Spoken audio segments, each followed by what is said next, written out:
Aujourd'hui, nous parlons du lien entre Thor et Noël. Direction les pays scandinaves où nous allons parler du Yule Goat.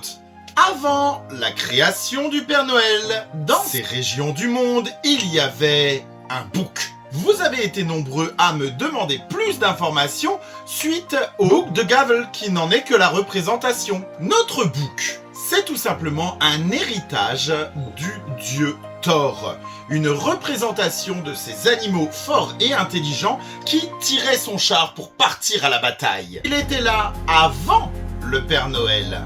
Lui aussi, il distribuait des gâteaux, des bonbons et même des cadeaux. Le Yule Goat, c'est un petit peu le fabuleux mélange entre Saint-Nicolas et le Père Fouettard dans une seule et même créature.